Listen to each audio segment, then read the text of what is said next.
All right, well, Wits Senior Executive team and the university's Student Representative Council have confirmed that they are engaged in a mediation process. Earlier this year, protests broke out at the Institution of Higher Learning over fees and historical student debt.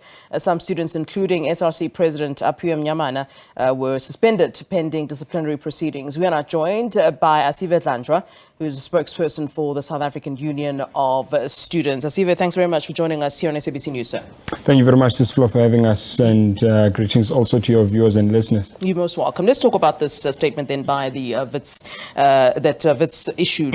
Wits Senior Executive saying that indeed there are talks, there is an engagement process currently underway. What can you tell us about this particular engagement that is happening? For the most part, it's a confusing engagement for a few reasons, okay. But I suppose the one thing that we welcome from the engagements is that the students will since be allowed to carry on and participate in the academic project and get back to class. Because obviously we appreciate that primarily they are there for that. So we appreciate that. But as far as the whole process is concerned, it's confusing to say the least, because you've got a mediation process and concurrently you've got a disciplinary process that is running. Now, you wonder what is the faith, is the university even negotiating in good faith? And because to what extent can the mediation actually derive the right conclusions because for the most part the students are negotiating with a threat, and because the appreciation is that if you go to a mediation, the only time you would institute disciplinary processes is in the event that you fail to find each other in the mediation process. Let's talk about what these disciplinary measures are based on. I mean, we're talking about the SRC President Aphiwe Mnyamana, who was, of course, suspended. So let's talk about what is being covered when we're talking about the disciplinary process, whether it was damage to, campus equipment, whatever that the situation was. What exactly is at the core of it? And also, what we need to discuss is the fact that the students' issues are still there, aren't they? There's nothing substantive because at the university, you see, if a law had been broken or there was a vandalism of property or someone had been beaten up or there was any violence, the law would have taken its course. The university is speaking of an elusive threat that the threat has decreased that it poses to the institution. It does not make sense. Initially, obviously, we appreciate that the charges were instituted in order to quell the strike and as ways to victimize the student leadership. But there's nothing substantive. There's nothing that I can promise you that there is not a student, there is not anyone who can destruct property in a university or be violent towards anyone, and then there are no charges that are laid against that person. There is nothing substantive against them. And this is why they are going into a mediation process. And by the way, if you are threatened to the institution, why would you be brought back into the institution? There's nothing substantive against the students, and that's a fact. And time will prove that. It's not the first university. It is exactly what is happening now as we're speaking in TUT. The SRC president has been suspended pending the strikes, the same strikes for the same issues that they were raising, the students of Wits University. But there's nothing substantive that the university can say, no, this is the law that you have broken, except as to ensure that it's a threat upon them, so that whatever of some of the issues that are not yet resolved, that the students do not have the freedom and the liberty to carry on to agitate for these issues. That's all it is, absolutely all it is. There's nothing against the students, and this is why they're being allowed back in class. So when we're talking about mediation, I kind of also see that as, some sort of a negotiation type session. Are these then some of the issues that the students are bringing to the fore? I mean, there's nothing stopping you from saying, listen, we will act in a particular way if, say, for example, this disciplinary process is made to go away. Is there no way for you to indeed engage on that particular level? Because at the end of the day, you are on a stronger footing, if one can put it that way. The students are not in a stronger footing, unfortunately, because, you see, at the core, the students went to the institution to study. And then they took up, through their consciousness, they took up the struggle to fight on behalf of other students. That's all it is. So right now, their studies and their careers are being threatened. So they don't have bargaining power. How you know they do not have bargaining power is that they get into a mediation. they are absolutely under no circumstances would someone engage in a mediation process when there's a threat. It's not even a threat. The university has confirmed in the same statement. You just don't understand how an institution of higher learning, how do they reason? How do you have a mediation process?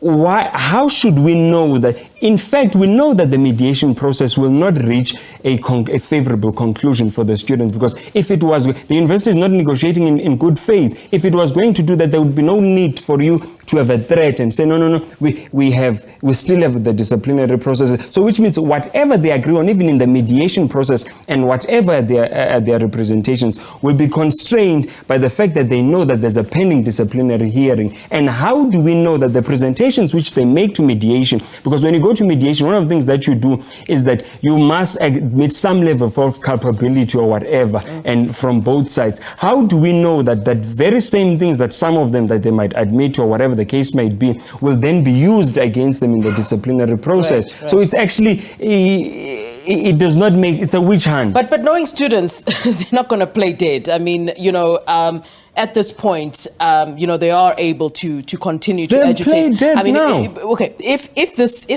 there's a deadlock and there's no agreement and no side agrees, what would the students do? Are the students going to continue playing dead? Is what there's an agreement as we speak. Yeah, there's an agreement as we speak. There was a joint statement between the SRC and the senior management team. Yeah, there is an agreement as we speak. And this is what I'm saying. That agreement in itself shows you that the students are placed under duress, and they're not able to negotiate freely, because it does not make sense that students would go to a mediation process while they know that they still the disciplinary processes.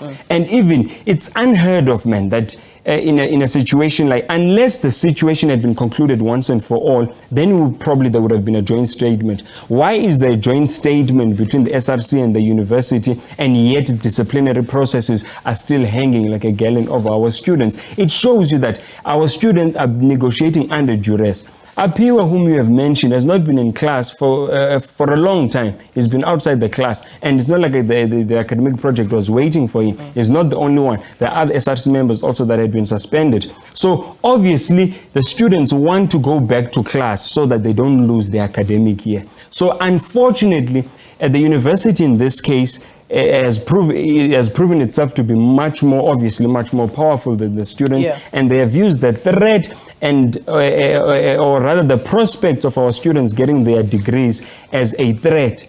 If the university was really genuine, they would have by the way, they still have recourse. If they go to mediation process, absolutely absolutely abolish the disciplinary processes, go to mediation. When you get to mediation, if they don't find each other, they would have had all the right to institute disciplinary processes again. Why do you run them concurrently? Yeah.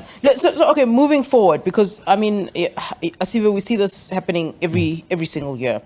How do you believe that the various institutions of higher learning are supposed to be dealing with this issue, because it happens every single year? So how do we move forward from this? We don't think it's a university.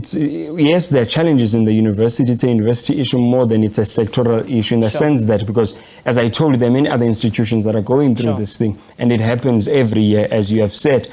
What appears is that there's a lack to coordinate the sector from the level of the department. Because if you look at the issues that were found, because the genesis of the disagreement between the students and the university emanates from those demands that the students would have put forth. When you look at them, you see that there's a lack of coordination in the sector. I will give you a few examples. Now, you've got the department that sits with the universities before the year ends last year. They sit with the NSFAS and all their stakeholders, and they plan for the next academic year.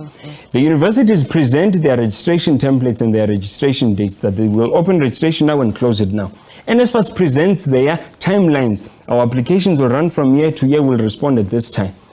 At that meeting, it had been already clear to the department that there was an incongruency and a misalignment between the dates that were presented by the university vis-a-vis those that were presented by NSFAS. So what that meant is that the majority of universities, their registration periods were closing before NSFAS had concluded its processes and had responded. I think at that time, we were sitting with something, when they went on strike, I think we were sitting with something like 210,000 students or something that had not yet received their responses. So it tells you that the department is not able to coordinate the sector. So obviously the students then went on to strike to say, no, you cannot close registration while the children of the poor and the working class are standing outside. That's just but one example that shows you if we coordinate the sector better. The second issue is the unchecked institutional autonomy that is enjoyed by institutions, where they begin to define themselves outside the parameters of the broader socioeconomic conditions of South Africa. And that institutional autonomy